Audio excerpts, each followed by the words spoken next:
I fear that this video might be actually like kickstart the chain reaction. What is up everyone? Today we're going to explore the nooks and crannies of one of Seoul's most famous neighborhoods, Bukchon Hanok Village. And what better way to do it than by taking a pedicab today with my rider, Dali. Hello, I'm Dali. I'm gonna introduce this area with this weird bike. Let's do it. If you go to Bukchon, there's a good chance that you will see Dali driving around with some tourists in the back. So we are now here. It shows the whole area of this village, Bukchon village. You know this? Yeah, Gyeongbokgung Palace. Gyeongbokgung Palace, Cheonggak Palace. The main palace and second largest one. This village is right between the two palaces. So can you guess what kind of people would reside here? Upper middle class people. Not even like ordinary noble class, like high-ranking officials who used to commute to the palace. We could say it was also really like most expensive neighborhood, like Gangnam. This was the old Gangnam of Seoul. Yeah, like we can say it's old money area. Gangnam area is kind of represent new money. So that's why I think Zai chose Gangnam style. And the little figurine, cute figurine. Oh, yeah. Wait, I've never noticed that one. He looks like he's peeing. Peeing. Someone says he looks like peeing. Is he not peeing? It looks like fishing. You know that little statue in Brussels, Belgium? Peeing fountain, the little boy? Yeah. Is this an e-bike? E-bike, yeah. Not typical. I feel sorry sitting here in the back, you know, like... Actually, it was like a young man. 100% manual. Back then, like until 5 years ago. No way, it was a manual. Only 5 years ago. Yeah, and Bukchon Hanok, it's quite hilly. So in the small alleys, we can find some of these kind of hanoks. We can call it urban hanoks. They left the tiles, the structure, but they kind of keep changing the purpose of the place. These days, I think they running Airbnb. And they modernize it, they renovate it. 감사합니다. Even the Yakult Ajuma is exploring Bukchon Hanok. When people talk about the Bukchon Hanok Village, they are generally referring to this entire area between Gyeongbokgung and Cheonggak Palace. It consists of roughly 10 to 12 different neighborhoods. We started around this point and made our way down to Songhyeon Park, a curious piece of land that I wanted to learn more about. It's one of the first things you'll see before entering the Bukchon area. This whole part belonging to Songhyeon-dong. Songhyeon-dong. It itself is just a dong. Just the park itself is one dong. Itself, and including this women middle school. It's been used for many purposes. It has changed hands over a long time.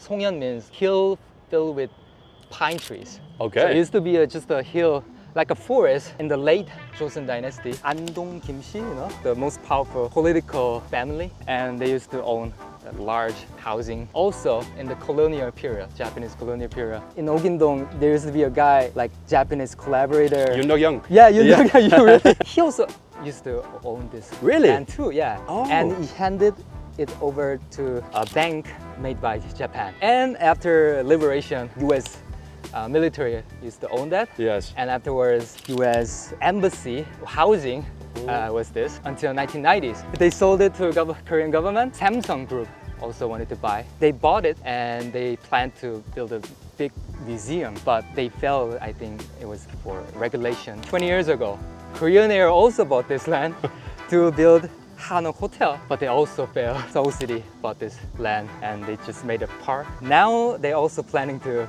build a museum with 23,000 art pieces, which was donated by late Samsung CEO Lee Gun-hee, and we're not sure if they're gonna If it's gonna happen or not. Yeah. I like it now. Yeah, you just like it It's now? open. Yeah. The land changed hands many times. A story I'm not going to get into right now, but after doing some neighboring, I discovered it has quite a controversial history involving ownership, real estate speculation, and competing plans for how the land should be used.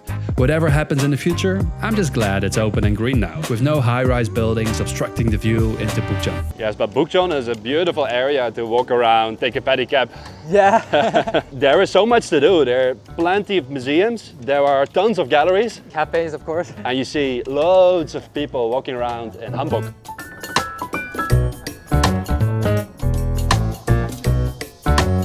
Look at this. This is one of my favorite cars. We are facing one of the main gates of the palace. This is the Eastern Palace Gate. And you can see the surrounding part on the wall is really dark during the Imjinweran. The palace was burned. You're saying that the dark spots are traces of the fire? Yeah, traces of fire, yeah. Ah, And the funny thing is, it was not the Japanese army who burned it. Koreans. Yeah, the king ran away. So people were upset why we should follow this irresponsible king, there was institution preserving documents telling who are the servants and who are the owners. So servants invaded the palace and burned the documents, and the fire spread it. That is crazy. Throughout the whole palace. I'm not sure if this is true, but on a Navy ship, there's Navy a rule ship. that if it sinks, Yeah. the captain should be the last person to leave the ship, right? Yeah, right. Have you right, heard yeah, about yeah. that? It's kind of, yeah. So maybe we should have Common the same sense. rule for the king. So this was one of the main entrances of Gyeongbokgung? This palace gate was actually exclusively only for royal families or some those who related to that. There are three different main buildings. We can say it's three main different architecture. Completely representing different. like Joseon dynasty. This one was made about 100 years ago during the colonial period, 10 years ago, 15 years ago. Oh, just 10 years ago, Yeah, this one? yeah. National Museum of Modern and Contemporary Arts. There was a medical school, like Geijo Medical School. Geijo is like old city name of Seoul city. This was the hospital belonging to the medical school. It was also used for military intelligence. Here's a fascinating tidbit. After President Bukchon was assassinated in 1979, he was rushed to the nearby Army Seoul District Hospital, here, where he was officially pronounced dead. You see the traditional building over there. It was also related to royal families. So that was kind of office of royal family affairs. So if you're a royal family or a relative who wants to visit the king in the palace, you should wait for the king to be prepared. You can wait over there? Yeah, like having a cup that's- of tea or something. But also, there's some funny story related to this building when it was the Boansa, the notorious president in Korean modern history, Jeon Do-hwan. He one day said, like, why don't we just make tennis court right here? They really figured out how to move, they literally moved this building. And They wanted to build it over there, where the Joseon building is. Oh no. And actually, the traditional Korean architecture, you can literally take all the parts apart and reassemble as you want, like Lego blocks. They moved that to a library called Jeongdok Doseogwan. They got it back to this original location like 15 years ago when they make these. Oh, no way. So it was an actual tennis court for some time? Actually, they didn't make it. Oh, they didn't make it? Songhyeon Library isn't far from here. In fact, it's right in the middle of Bukchon. I'd never taken a look at the library's garden before, but it turns out it's magnificent. A hidden gem I never knew existed, where only a handful of locals seem to come for some shade, a quiet read, or a leisurely stroll. Definitely worth a quick visit. Quite big trees. It's about like 180 years. It's called 비술나무. I heard from a tree expert, these trees could not survive without having enough water soaking the tree's root. This whole car road used to be a stream until 1960s. Like, I've been here so many times and I never really noticed these three trees. And actually, the Gwanghwamun gate was here because they moved the gate to this. To this place here? Yeah, this place because Gwanghwamun gate was blocking the view of Cheongdokbu, the government office building. So the main gate was here, so all of the people would enter through this place for the event. They needed to make more space, so that's why they make the wall kind of crooked. Oh, like this. To the inner side. So that is interesting. Wow. Yeah, original space is a little bit wider. Otherwise, the wall would have gone straight. Yeah, straight. And there's a watchtower called 동십자가. Actually, it was part of the palace. I always thought the watchtower was separate from the palace. It was connected to the wall. Yeah. Can you guess who they are? Maria and Jesus. Oh, it's a Maria and Jesus? What? Kind of contemporary art version. And some youngsters said it looks like Attack on Titan. Big baby Jesus. So we're in Songhyeon place. It has a lot of different galleries. There are tons of galleries in Bukchon, but one always stood out to me because of the painted Bentley parked out front. It turns out the man behind the car, Fayez Barakat, isn't just an artist. He's also one of the world's leading collectors and dealers of ancient art. With a collection of more than 40,000 artifacts spanning civilizations from around the globe, I simply had to meet him, even if it was only for a brief moment. Hi Bart, an incredible looking camera, I never saw anything like that before. How did you start collecting ancient artifacts? And why did you start painting? I started painting since I was 2 years old. My mother always complained. 2 years old? Yes. that I used to take, you know, the markers or the pencils or whatever I could get my hands on and paint on her walls. She wasn't too happy with that. I was not too happy with that. So painting is really in my blood since childhood. The day I don't paint, I don't feel alive, believe it or not. Wow. Because it's a challenge for me to be able to be creative and produce something that could satisfy me spiritually and intellectually. The scope of my paintings is highly metaphysical and philosophical. A lot of it is to bring pleasure and happiness. So now, how many artifacts, ancient artifacts, do you have? I have in my collection over 40,000. What the viewers are really curious about is, what is that car outside standing? What is it doing there? That is my Bentley. I drove it for 20 years in 20 California. years? Was it already painted when you drove it? No. No? After 20 years, I wanted to shock people. The fact that it's one of the most expensive cars people drive. I wanted to paint it and use it as my own canvas. You know how many people have taken photos with it? Oh my God, millions of Millions. people have taken pictures, you see, of this car. But they don't know the man who's behind it. Did you ever expect your car to become such a landmark, an icon here in this neighborhood? I meant it to be. Do you know of any other artists that have painted a Bentley No. and treated it as a work of art? You know, when I imported it, you know, they wanted me to pay tax. And I said, I don't pay tax on art. They said, as long as it's going to be not driven, it's all right, then it's a work of art.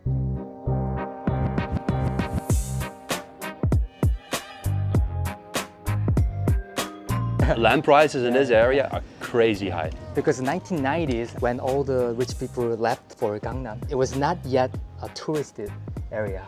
So it was nothing. Yeah, in the 1990s, this area was the cheapest. Imagine you invested some money and land here. You would have been filthy rich Yeah, now. it's an old side of Hey. well. Old well. This water was kind of high quality water at that time. Funny thing is, the king really liked this well. The kings didn't allow this water to be used by these residents. Jeez, kings, come on. So, Many mosquitoes here. and we can see two different palaces, like royal palace and presidential Presidential palace. palace, Yeah, the exactly. blue house. So all the residents living here, they kind of have a pride, like living here, kind of looking down the political power. Now we're getting to that point that Bukchon is really known for. The photo spot you find in all the tourist brochures. And it shows. Easily most tourists can be found here, as it was relatively quiet everywhere until now. But at this point, tourists line up for that beautiful photo of this iconic Bukchon street. This house used to be inhabited by a really famous politician in 2008 or 7, you know, Lee Myung-bak. Lee one of Myung-bak, the former the president. mayor Yeah. and the president. Yeah, when he was Seoul City mayor and applied for election for president, he kind of got recommended by fortune teller. It would be really good to live here to get some fortune like related to king's aura. So he moved to Bukchon. So he moved here, and I think he lived here for about a year. Oh. Yeah, and actually he made it. Yeah, he became president. Of course, I cannot show you guys Bukchon Hanok Village without showing you inside one of these hanok. So I'm very lucky. I have a few friends who live in a hanok here, and they allow me to have a look inside. Let's check it out. Wow, it's so beautiful here. Hey! Hey, Kola! Whoa, it's been a while. I'm inside the hanok now with my friend Richie. Hi. And this hanok is actually really special because before Richie and Amira, his wife, moved in, there was actually an Italian family, right? Yeah, Italian architect, he built his house for his family and they had 3 children here. We're very lucky to be living inside a hanok that's so special. So you wanted to live in a hanok because you think it's important to preserve hanok as well? Yeah, preserve hanok and remember what was once special to us. Hi, And Mira. it's a kitchen. Mira designed the shelf because she's a metal craft artist. This is so beautiful. Now you're standing in a madang. Originally, even the tree that was part of the madang. Yeah, check this out, guys. So when you enter, the first thing you see is there's an actual tree growing in the living room. Are you not afraid it's gonna break the ceiling at some point? We sometimes hear the cracks and it makes the noises. Like, we can see the ants like crawling down up and down, but It's quite natural. As you can imagine, remodeling in Hanok is super expensive, isn't it? Yeah. So what you see a lot these days, especially in Bukchon area, is that companies, they buy the Hanok and turn it into an Airbnb kind of business, right? It's either that or the Hanok disappears. Yeah, Hanok is disappearing. There's just a few people who want to invest so much money to turn it into something nice and live in it. And it's a shame that the Hanok once we lived in is now becoming something that is preserved by tourism. Yeah. Actually, like without tourists, I feel like the Hanoks might be disappearing even more. There's a hole in the ground. You can see their office underneath. Yeah, I work here. You have a rooftop. Yeah, this is so cool. So here we have the tree growing out of the living room. Do you spend a lot of time here? I mean, in the summer it's too hot, eh? Yeah, summer's too hot. It's so, crazy. Now, but in the spring times and in the fall, it's really nice to work here. Yeah, let's go inside, man. The floor is like fucking burning. Oh, man. Very hot.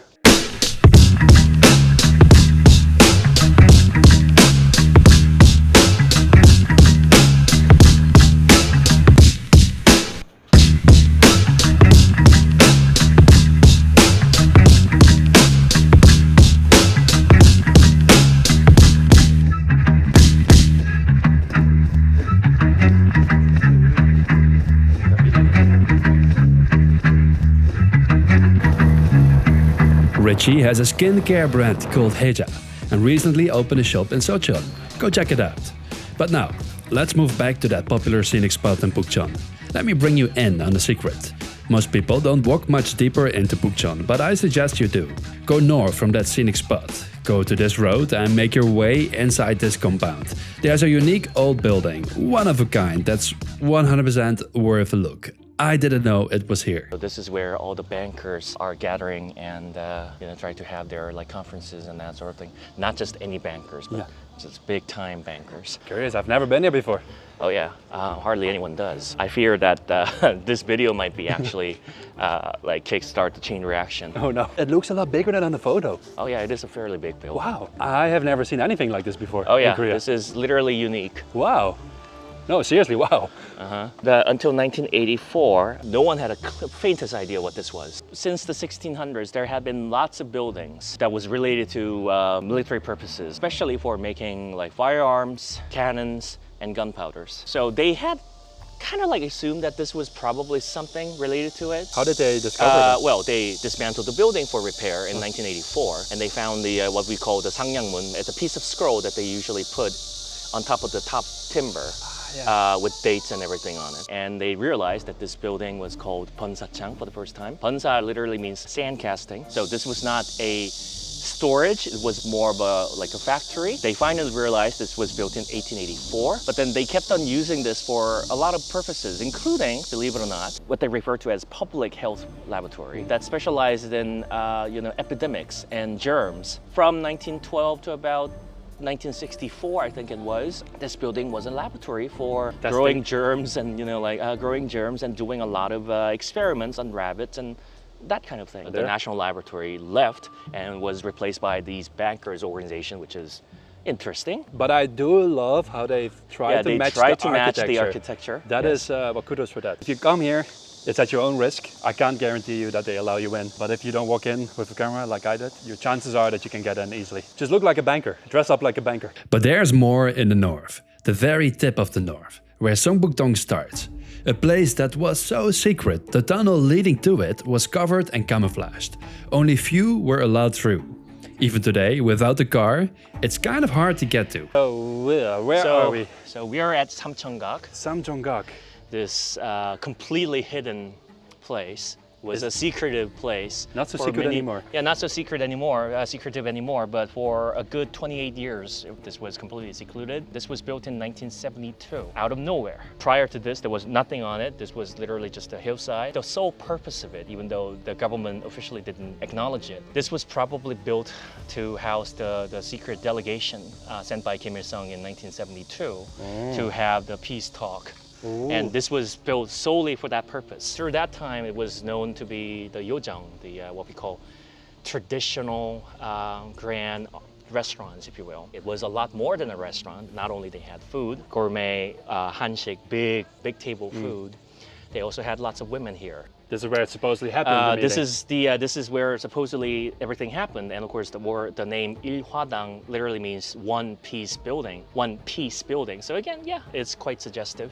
Oh, okay. Pun intended, right? Yeah, kinda. The cafe, although expensive, may give you an opportunity to feel this place and see the view. So for a normal Americano, you pay 10,000 won iced. If you get a hot one, it's 9,000 won, which is very much over average Yeah. in the city. But the restaurant, on the other hand, is very, very expensive. Now back to the tourist area of Bukchon, where Dali wants to show me one more hanok, perhaps the largest hanok in Bukchon. We've seen so many hanoks in the hillside. Most of them were urban hanoks, but this one is 100% original noble guy's hanok house. Oh. Yeah, the biggest one in this village. The second president, Yoon Bo-sang, used to live here. Their children still live here.